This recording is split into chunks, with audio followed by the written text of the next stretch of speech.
আমার বড় যার কোনো সন্তান ছিল না। তার স্বামীও এই পৃথিবী ছেড়ে চলে গেছিল। সে খুব দুঃখী মানুষ ছিল, মাঝে মাঝেই অজ্ঞান হয়ে যেত। আমার স্বামী তাকে ডাক্তারের কাছে নিয়ে যেত, আর ডাক্তারের কাছ থেকে ফিরে তার মন খুব ভালো হয়ে যেত, আর তার হাতে অনেকগুলো ব্যাগও থাকত। একদিন সে অজ্ঞান হয়ে পড়েছিল। আমি আমার স্বামীকে বলি যে আমিও তোমাদের সাথে ডাক্তারের কাছে যাব। এটা শুনে আমার বড় জায়ের জ্ঞান ফিরে আসে। একদিন সে অজ্ঞান হয়ে পড়েছিল, আর আমার স্বামী তাকে হাসপাতালে নিয়ে গেছিল। আমিও তাদের পিছন পিছন গিয়েছিলাম। আমি দেখি যে আমার স্বামী তাকে একটা ঘরে নিয়ে যায়, আর তারপর আমার স্বামী আমার বড় জায়ের সাথে। আমার বড় জা আজ আবার অজ্ঞান হয়ে পড়েছে। আমার স্বামী তাকে কোলে করে তুলে গাড়িতে বসিয়ে ডাক্তারের কাছে নিয়ে গেছে। দিদির শরীর মন কোনটাই ভালো নেই। কিছুদিন আগে আমার ভাসুরের মৃত্যু হয়েছে, তারপর থেকেই দিদি বারবার অজ্ঞান হয়ে পড়ছে। আমার ভাসুর আর বড় জায়ের মধ্যে খুব ভালোবাসা ছিল, তাদেরকে আমি কখনো ঝগড়া করতে দেখিনি। আমার ভাসুরের হঠাৎ করে হার্টফেল হয়, যার কারণে ওনার মৃত্যু হয়। ওনার মৃত্যুর পর দিদি 4 দিন ধরে কিছু খায়নি। আমি তাকে অনেক খাওয়ানোর চেষ্টা করেছিলাম, কিন্তু সে পরিষ্কার না বলে দিয়েছিল। অদ্ভুত ব্যাপার এটাই যে সে কারুর হাতে খাবার খায় না, কিন্তু আমার স্বামী যখন তাকে নিজের হাতে খাবার খাওয়ায় তখন সে খেয়ে নেয়। আমি আর আমার স্বামী তার খুব যত্ন করতাম। এক তো তার কোনো সন্তান ছিল না, আর এখন সে তার স্বামীকেও হারিয়েছে। তার অবস্থা দেখে আমার খারাপ লাগতো। আমার ভাসুর মারা যাওয়ার পর থেকে সে রোজ অজ্ঞান হয়ে পড়ত, আর আমার স্বামী তাকে হাসপাতালে নিয়ে যেত। সে আমার কাছে একটা বড় সমস্যা হয়ে উঠেছিল। সে কোনো কাজে হাত লাগাত না। বাড়ির সব কাজ আমাকে একা করতে হতো। তার ওপর আমার 2 ছোট ছোট বাচ্চা ছিল, তাদেরকেও আমায় দেখতে হতো। আমি সারাদিন কাজে ব্যস্ত থাকতাম। আমার বড় যা ভালো ঘরের মেয়ে ছিল, তার বাপের বাড়ির অনেক টাকা পয়সা ছিল, কিন্তু সে একবারও তার বাপের বাড়িতে যায়নি। সে বলে, কিন্তু দিদি একই রকম হয়ে গেছে আজকাল। আমার তার হাবভাব একটু অস্বাভাবিক লাগ। সে সারাদিন ঘরে বসে থাকত। আমি তার জন্য ঘরে খাবার নিয়ে যেতাম। পাড়ার মহিলারা তার সাথে দেখা করতে এলে সে ঘর থেকে বের হতো না, বলতো সে কারুর সাথে দেখা করতে চায় না। সারাদিন সে একদম ঠিক থাকত, কিন্তু যেই আমার স্বামী বাড়িতে ফিরত সে ঘর থেকে বেরিয়ে আসত, আর আমার স্বামীকে জড়িয়ে ধরে কাঁদতে শুরু করত। সে কাঁদতে কাঁদতে বলতো, তোমার দাদা কেন আমাকে একা রেখে চলে গেল? আমি এখন সারা জীবন কিভাবে কাটাবো? আমি ভাবতাম যে ও সারাদিন একটু কান্নাকাটি করত না, কিন্তু আমার স্বামীকে দেখেই তার কান্না পেয়ে যেত। এটা দেখে আমার খুব রাগ হতো। তার যদি এতই কষ্ট হয় তাহলে সে আমাকে জড়িয়ে ধরে কাঁদতে পারত, নিজেকে হালকা করতে পারত, কিন্তু তা না করে সে আমার স্বামীর ফেরার অপেক্ষায় বসে থাকত। আমার স্বামী সারাদিন খেটে খুঁটে ক্লান্ত হয়ে বাড়ি ফিরত, আর দিদি তাকে একটু বিশ্রামও করতে দিত না। সে বাড়ি ফিরতে না ফিরতেই দিদি তার কাছে গিয়ে কাঁদতে শুরু করত, আর তারপর অজ্ঞান হয়ে পড়ত। আমার স্বামী তাকে কোলে করে ডাক্তারের কাছে নিয়ে যেত, আর ডাক্তারের কাছ থেকে ফিরে এসে দিদি একদম ঠিক হয়ে যেত। সে চুপচাপ নিজের ঘরে চলে যেত। আমি আমার স্বামীকে কোনো কাজ করতে বললে সে পরিষ্কার না বলে দিত, বলতো যে আমি এখন খুব ক্লান্ত, তোমার বোঝা উচিত, এখন সব দায়িত্ব আমার ঘাড়ে এসে পড়ে। আমি চুপ করে যেতাম, কিন্তু তার বৌদি তাকে কিছু বললে সে কখনো না বলতো না। দিদির বয়স কম ছিল, আমার স্বামীরও বেশি বয়স ছিল না। আমার ভাসুর আমার স্বামীর থেকে 6 বছরের বড় ছিলেন। আমার ভাসুরের বিয়ের পর আমার শাশুড়ি মা মারা যান, আর আমার শ্বশুরমশাই আগেই মারা গিয়েছিলেন। বাড়িতে শুধু 2 ভাই থাকত। আমার বড় যা আমাকে পছন্দ করে বাড়িতে এনেছিল। আমার বড় যা খুব সুন্দর দেখতে ছিল। আমার স্বামী খুব হ্যান্ডসাম ছিল। আমি দেখতে সাধারণ ছিলাম। আমার ভাসুরও সাধারণ দেখতে ছিলে, কিন্তু খুব নম্র ভদ্র স্বভাবের ছিলে। এমনটা কখনো হয়নি যে আমার বড় যা তার কাছে কিছু চেয়েছে আর তিনি সেটা দেননি। আমার স্বামী আমার উপর সবসময় রেগে থাকত। বিয়ের প্রথম রাতেও আমার স্বামী আমার উপর বিরক্ত হয়েছিল। সে কখনো আমার সাথে ভালোভাবে কথা বলতো না। আমার 2 বাচ্চা ছিল, কিন্তু আমার বড় জায়ের কোনো সন্তান ছিল না। তাও আমি কোনোদিন দেখিনি তাকে আমার বাচ্চাদেরকে আদর করতে। তার নিজের কোনো সন্তান নেই। সে আমার বাচ্চাদেরকে কোলে নিয়ে নিজের সন্তানের শখ মেটাতে পারত, কিন্তু সে সারাদিন নিজেকে নিয়ে ব্যস্ত থাকত। বাড়ির সব কাজকর্মের দায়িত্ব সে আমার উপর ছেড়ে দিয়েছিল। নিজে কখনো জিমে গিয়ে নিজের ফিটনেস বাড়াতো, আবার কখনো পার্লারে গিয়ে নিজেকে আরো সুন্দর করে তোলার চেষ্টা কর। আমার স্বামী আমার থেকে দূরে দূরে থাকত। আমি রাতেই সাজগোজ করার সময় পেতাম, কারণ আমার বড় যা সারাদিন আমাকে রান্নাঘরে ব্যস্ত রাখত। কিন্তু আরহান বলতো, রাতে সাজগোজ করে কিলা? আমি যখন বাড়ি আসি তখন তুমি ঘেমে ঘুমে থাকো। তুমি এমন ভাবে থাকো যে তোমার দিকে তাকাতে ইচ্ছে করে না। আমি বাড়ি ফেরার আগেই তুমি সব কাজ সেরে তৈরি হয়ে থাকবে। বৌদিকে দেখো কেমন, দাদা বাড়ি ফেরার আগেই সেজেগুজে তৈরি হয়ে থাকে, তাকে দেখতে কত ভালো লাগে। আমি মাঝে মাঝে আরহানের ব্যবহার ঠিক বুঝতে পারতাম না। সমস্যা এটাই যে আমি খুব সরল আর নরম স্বভাবের মেয়ে ছিলাম। আমি বেশি চালাকি করতে পারতাম না। বিয়ের প্রথম রাতে আমার স্বামী আমাকে বলেছিল যে আমি যেন আমার বড় জায়ের কোনো কথা অমান্য না করি, তাই আজও আমি কখনো তার কথা অমান্য করিনি। তার সাথে কোনোদিন ঝগড়া করিনি। আমার গায়ের রং ফর্সা ছিল, কিন্তু আমার সময় হতো না। আরহানের বাড়ি ফেরার আগে সেজেগুজে তৈরি হবার একদিন আমি চেষ্টা করেছিলাম রান্নাঘরের সব কাজ তাড়াতাড়ি সেরে তৈরি হতে, কিন্তু যেই আমি ঘরে যাচ্ছিলাম অমান আমার বড় যা সেজেগুজে তার ঘর থেকে বেরিয়ে এসে বলে, সিজা তুমি তো আরহানের জন্য স্যালাড বানাওনি। তুমি জানো না ও স্যালাড কত ভালোবাসে। কি রকম বউ তুমি? তোমার স্বামীর পছন্দ অপছন্দের ব্যাপারে তুমি কিছুই জানো না। আমাকে দেখো, জামালের সাথে সাথে আমি আরহানেরও পছন্দের খেয়াল রাখি। আমি রান্নাঘরে গিয়ে স্যালাড বানাতে শুরু করি। যখন আরহান বাড়ি আসে তখন দিদি গিয়ে হাসতে হাসতে দরজা খুলে তাকে সেলাম করে। আরহানও হেসে সেলাম করে আর বলে, বৌদি, আজ তোমাকে খুব সুন্দর দেখাচ্ছে। তুমি তোমার বোনকেও একটু সাজগোজ করা শিখিয়ে দিও তো। যখনই আমি বাড়ি ফিরে আসি তখনই সে রান্নাঘরে ব্যস্ত থাকে। তার কাছে গেলেই আদা, রসুন আর হলুদের গন্ধ আমার নাকে লাগে আর আমার মেজাজটাই খারাপ হয়ে যায়। দিদি ফিক ফিক করে হাসতে শুরু করে আর বলে, আরহান, তোমার বউ খুব লিপপিটে। সারাদিনেও তার বাড়ির কাজ শেষ হয় না। আমাকে দেখো, তোমার দাদার ফেরার আগেই সব কাজকর্ম সেরে কেমন তৈরি হয়ে যায়। কিন্তু দিদি এই হাসিখুশি চেহারা শুধু আরহানকেই দেখাত। যখন আমার ভাসুর বাড়ি ফিরত তখন দিদি আরহানের সাথে গল্প করতে ব্যস্ত থাকত। বাইরে কলিং বেল বাজলে দিদি আমাকে বলতো, সিজা, যাও, দরজাটা খুলে দাও, তোমার দাদা এসেছে। আমি স্যালাড আর রুটি বানিয়ে রান্নাঘর থেকে বেরিয়ে দরজাটা খুলতাম আর আমার ভাসুরকে সেলাম করতাম। তারপর আমি নিজের ঘরে চলে যেতাম। যখন স্নান টান করে তাড়াতাড়ি নিচে আসতাম তার আগেই দিদি সবাইকে খাবার বেড়ে দিত। মাঝে মাঝে এমনও হতো যে দিদি আর আরহান খেয়ে নিত। আমার ভাসুর কাছ থেকে ফিরে ফ্রেশ হয়ে যখন খেতে আসতো তখন ওরা দুজনে বসে টিভি দেখত আর দাদার খাবারটা টেবিলে ঢাকা দিয়ে রাখা থাকত। দাদা এসব ব্যাপারে কিছু মনে করত না। দাদা চুপচাপ বসে খেয়ে নিত। আমি যখন খাবার পর ফ্রি হতাম তখন দিদি বলতো, এবার তুমি রান্নাঘরটা সামলাও, আমি খুব ক্লান্ত হয়ে গেছি। আমি সব বাসনপত্র তুলে সেগুলোকে মাজতে যেতাম আর ভাবতাম যে এর আগেও তো আমি রান্নাঘর সামলেছি, সব রান্নাবান্না আমি করেছি, দিদি তো কিছুই করেনি। সে সারাদিন রূপচর্চায় ব্যস্ত থাকত। বিয়ের 4 মাস পর আমি গর্ভবতী হয়েছিলাম।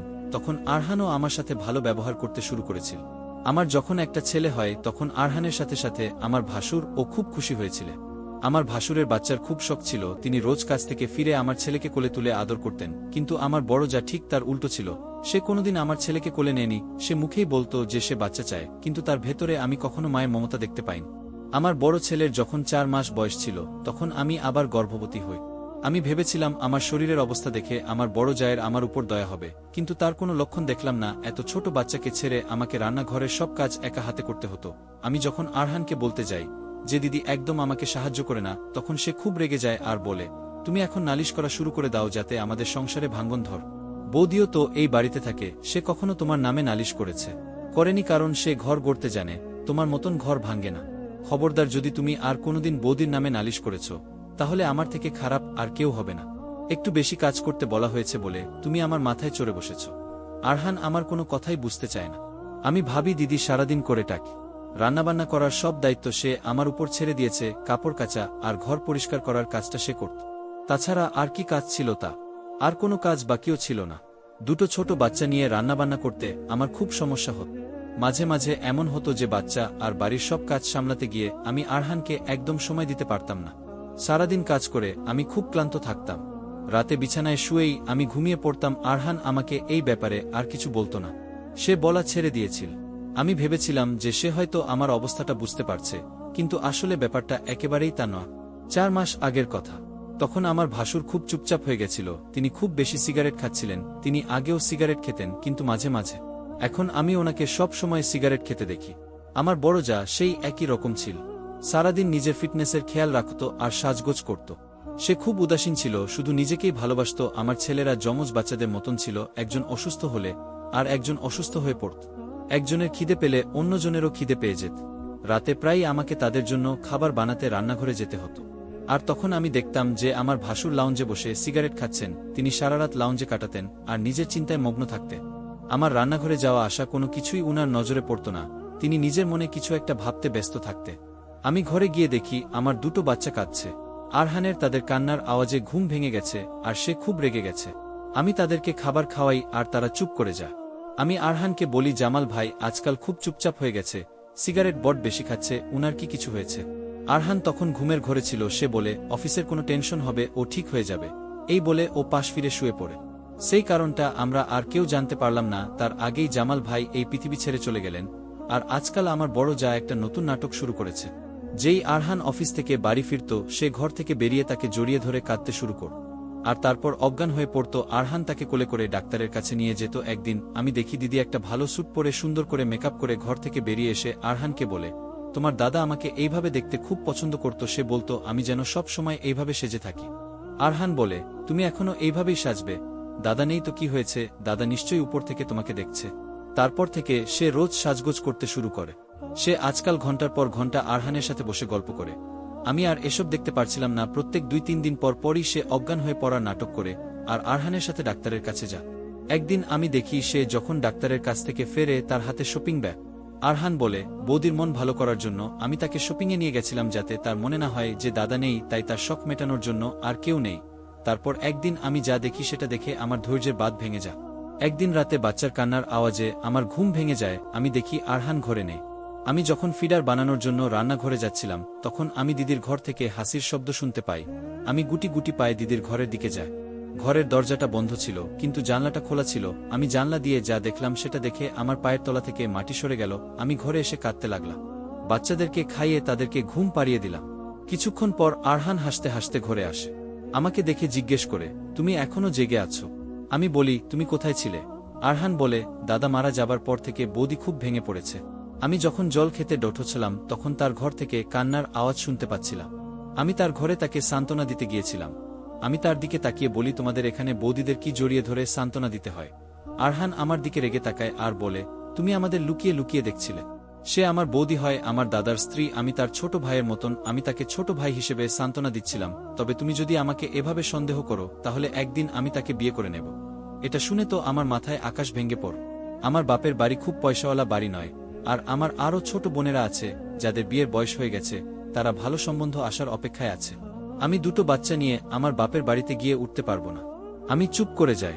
আমার বড় যা দিনকে দিন আরও নির্লজ্জ হয়ে উঠছে। আজকাল তো আরহানের সাথে বাইরে খেতেও চলে যা। সে আমার ওপর হুকুমও চালায়। একদিন আমি আর ধৈর্য রাখতে পারি না। আমি দিদির উপর চিৎকার করতে শুরু করি আর বলি, আপনার মধ্যে কি কোনো সহবত শিক্ষা নেই? সব সময় আরহানের সাথে লেগে থাকেন। আরহান আমার স্বামী, কিন্তু আপনি তাকে রাতে কান্নাকাটি করার নাটক করে ঘরে ডেকে নেন। সেই দিনও আমি দিদির ঘরের জানালা দিয়ে দেখি দিদি আরহানকে জড়িয়ে ধরে হাসছে আর বলছে, তোমাকে আমার ঠিক জামালের মতন লাগ। তোমাকে জড়িয়ে ধরলে মনে হয় আমি জামালকে জড়িয়ে ধরেছি। প্লিজ আরহান, তুমি আমাকে ছেড়ে যেও না। আরহান বলে, বৌদি তুমি সবসময় দাদার কথা ভাবো। এইভাবে তো তুমি অসুস্থ হয়ে পড়বে। আমি একজন মেয়ে হয়ে কি করে এসব সহ্য করব? যে ভালোবাসার প্রতি আমার অধিকার সেটা দিদি কান্নাকাটি করে আদায় করে নিচ্ছে। আমার কথা শুনেই দিদি হাসতে শুরু করে আর বলে, তুই যা গিয়ে নিজের চেহারাটা একবার আয়নায় দেখ, তোকে কি আরহানের পাশে মানা? তোকে ওর পাশে ওর চাকরানি মনে হয়? আমি বলি, তাহলে আপান কেন আমাকে নিজের দেওরের বউ হিসেবে পছন্দ করে এনেছেন? তার জন্য কোনো সুন্দরী মেয়ে আনতে পারতেন। মানুষ দেখতে যেমনই হোক না কেন, সে কখনো অন্যায় সহ্য করতে পারে না। আমিও পারছিলাম না। আমার এই কথা শুনেও দিদি হাসতে লাগে আর বলে, আমি ইচ্ছা করে তোর মতন সাধারণ মেয়েকে আরহানের বউ করে এনেছি, কারণ আমি জানতাম যে আরহানের তোর মতন মেয়ে পছন্দ নয়, তাই আমি তোকে আরহানের বউ করে এনেছি। আমার আরহানের জন্য তোর মতনই একটা সাধারণ দেখতে মেয়ের দরকার ছিল, যাতে সে তোর বদলে আমাকে বেশি দেখে আর আমার বেশি প্রশংসা করে। কারণ আমার সাথে এমনটাই হয়েছিল। আমি খুব সুন্দরী ছিলাম, কিন্তু আমার বাবা জামালের মতন একজন সাধারণ দেখতে ছেলেকে আমার জন্য পছন্দ করেছিল, শুধু তার ভালো ব্যবহার দেখে। যখন আমি বিয়ে করে এই বাড়িতে আসি, তখন আমি আরহানকে প্রথমবার দেখি, আর ওকে দেখেই আমি ওর প্রেমে পড়ে যাই। আমি জামালের সাথে ফুলসজ্জা করি, কিন্তু আমার মন জুড়ে শুধুই আরহান ছিল। জামাল আমার অনেক প্রশংসা করত, কিন্তু তার মুখ থেকে প্রশংসা শুনতে আমার ভালো লাগতো না। আমি শুধু আরহানের জন্য সাজতাম।